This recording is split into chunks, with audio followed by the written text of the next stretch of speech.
there's so many cases of people being dragged. So Malika, run for your life. Run.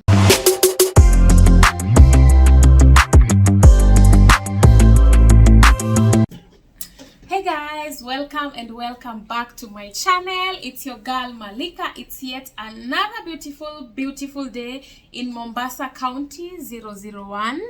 Yes, I'm in Mombasa. Your village girl is now in Mombasa for the very first time, and I'm joined by my friend here. Let her introduce herself before I continue. Hi guys, my name is Beaches Hongo. I'm also a content creator, but based here in Mombasa. So I do random stuff, like I do lifestyle, house tour, just random village vlogs as well. Wow. I do visit some village when I have time. So if you MALIKSQUAD, join my channel as well. Support your girl. You know what we do, MALIKSQUAD. You know what we do. Do that thing that you usually do. Subscribe to her channel, guys. And if you're a new person here, kindly consider joining this family. And by joining, we do that by subscribing and turning on your notification. Join the most amazing family on YouTube, guys. And today, I'm in Mombasa and I've seen different things. She's been like my tour guide around Mombasa. So I just wanted to ask her, there's this incident that happened. People are too polite in the cities. Like the conductors are very organized. You know, that is something that made me feel like, do you guys have conmen here in Mombasa? In the streets? What I can say, Mombasa people are friendly. But, anywhere, you cannot say they're not conmen. Yes, there is, but you cannot compare that in Nairobi or maybe in Kisumu. Okay. I personally come from Kisumu. So, if I weigh the two between Kisumu and Mombasa, Mombasa is very, very genuine. Like, they're so friendly. These Coastarians are always, I can't say they're slow, but their culture allows them to be so, I think it's because of the religion factor. Okay. They're so friendly, but I cannot say that they're no conmen. Oh. But you cannot compare that with Nairobi or what, no. So, okay, because you have cases that people have been maybe dragged or in the streets of Mombasa? Yeah, it's no dragging, maybe at the club. At the club, maybe. Well, because I was here in Mombasa and I remembered something I wanted to share with you. So there was this time I was in Nairobi. This is like my case. I wasn't conned exactly, but I was not conned. I believe I can say I was almost dragged in Nairobi. And when I came here to Mombasa, I saw people are organized, people are too polite, people are too nice, like people saying hi. In Nairobi, you just mind your business. Like when someone says hi to me in the streets of Nairobi, especially at night, you cannot answer back. Really? Because you will end up like being dragged by just answering the hi. You will find yourself dragged. Like everything stolen from you. So like in Mombasa, it's different because people are too nice. People are greeting you. Small kids, they can't even pass you without greeting you. Yeah. That reminds me, there was this day, Beatrice. This thing, I still don't know what happened on this particular day, and I don't know what happened. You tell me what you think. So there was this day I was coming from work. I was still working in Nairobi before curfew, before COVID and everything. I was coming from work, and I'm a hotelier. You know how crazy our shifts can be so tiresome. So I was on shift B. Is it shift B, which was supposed to end at 12 a.m. That's midnight.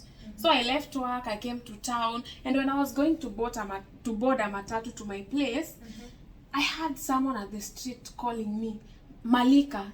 Sikuwa nimeanza YouTube. I hadn't started YouTube by then. So I didn't expect anyone to know me. So when I had Malika, it's in Nairobi, you ignore first.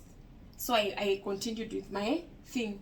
And then again I had Mary. Mary is my first name, Malika is my second name. So I was like, okay, someone is calling me by my two names. So I just decided like to look back to see who was calling me. And when I stood there, I said like, stand there, simama, stand there. I stood like, this person is addressing me by my two names. And he came to me. Looking at him, I've never seen that person in my life. I was expecting him to tell me that, oh, we met somewhere, we met at this particular party, but no. This guy came telling me he's a pastor in a certain church, and they are having crusades, and he's lost. He doesn't know where he's going. How comes he's lost and yet he knows your full name? I don't know. From today, I don't know where he got my... I even checked my bag to see if I dropped my ID. Maybe he collected my ID. Maybe, and saw my names. no, maybe, what I can say, it's not like superstition thing. Maybe he'd ask where you are working with the restaurant. This was not in the... You know, like I was working in Westlands, and this was now in Nairobi. Like I had already taken a matatu from Westlands to Nairobi. Now I was connecting from Nairobi to my place. Oh. From the CBD to my place. So I don't know. Like when I start thinking about that, I get a headache, because like how can just someone know your two names from just out of nowhere? Yes. I've never gotten an answer. It's so strange. It's like, so strange. It's so even scary. Even that one can affect me so much. Like, but you see, personally, me at work, like I can go to town. For instance, in Mombasa. Yeah. Somebody calls me Beatrice Hongo. So I'm like, hi, how are you? I'll just do that because of the type of job that I do. I get to see a lot of people. So some people you can know, but you forget them. So that one of yours is kind of so strange. You know, like by that time, I didn't even know what YouTube was. So I wasn't on YouTube. Another thing, okay, Mary is a common name. Maybe they were just like Mary. But how about my second name, Malika? Anyway, you guys, this is a true story. So me, I stood there, he told me he's a pastor, he's lost, he's going somewhere. And I was like, no, I don't know where you're going. And then someone else, a woman, was passing by. So he called the woman again. Like, excuse me. No, this time around he said, excuse me. Maybe somebody that maybe knows you, I'm not sure. But I don't know that person. And he didn't even seem like he knows me, because we were like, he was even introducing himself and telling me like, so where do you work? Blah, blah. I didn't say anything, of course.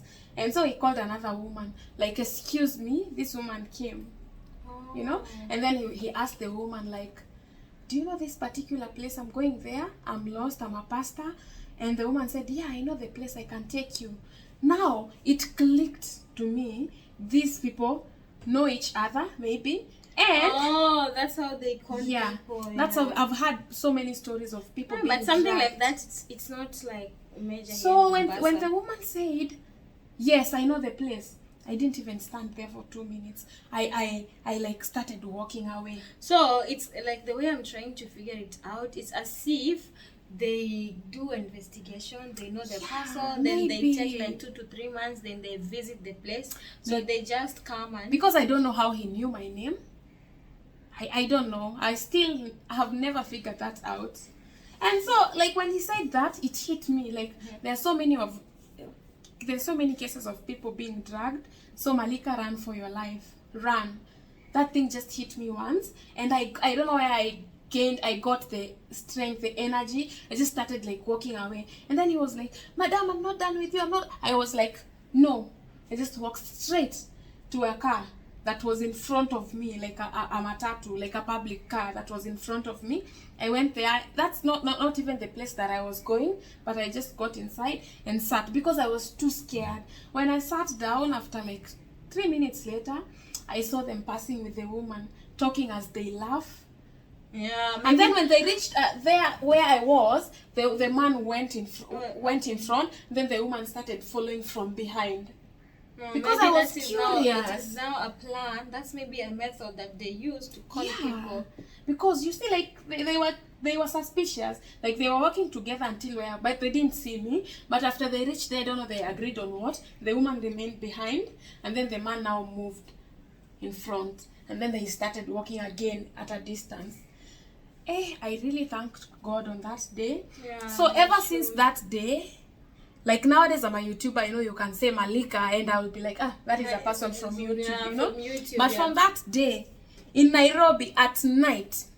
Wow, you're scaring me. I was even scared, like if you call me by my 2 names, I had vowed never to like even turn.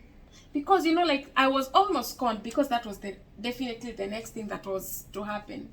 Oh my goodness. Yeah. You're scaring me, and yet I want to visit Nairobi. So, guys, don't be scared, just be careful. In Nairobi, we don't say hi anyhowly to everyone. You just mind your business. It's Yeah, very in hard. Nairobi you have to mind your business. And the way here, you cannot pass something without greeting. See, that's why everyone was a suspect the first day here in Mombasa. Everyone was a suspect. Everyone who was trying to be nice to me was just a suspect. Because like in Nairobi, things are different, you know? Like in Nairobi, even when you're lost, like you want to ask for direction, you don't ask random people. Really? Yes. You go And you either know to a here security when guard. you want, like, you can just alight somewhere, then you ask, excuse me, like, I want to go at this. If someone asks me the direction here, because I know maybe they might not know I'm not from here, I swear they'll be talking to themselves. Really? Yes. You cannot even reply back? That's, you know, in Nairobi, once you reply, you don't know the good people and you don't know the bad people. So the moment you open your mouth, I don't know what they do. You just end up surrendering everything. They don't even steal from you. Like, you just find yourself giving out stuff. But not everywhere in Nairobi, but this is something that was really happening.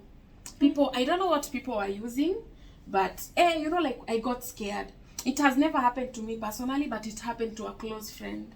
She came to work and she's like, wait, you guys, I'm here. And we are like, what, are you okay?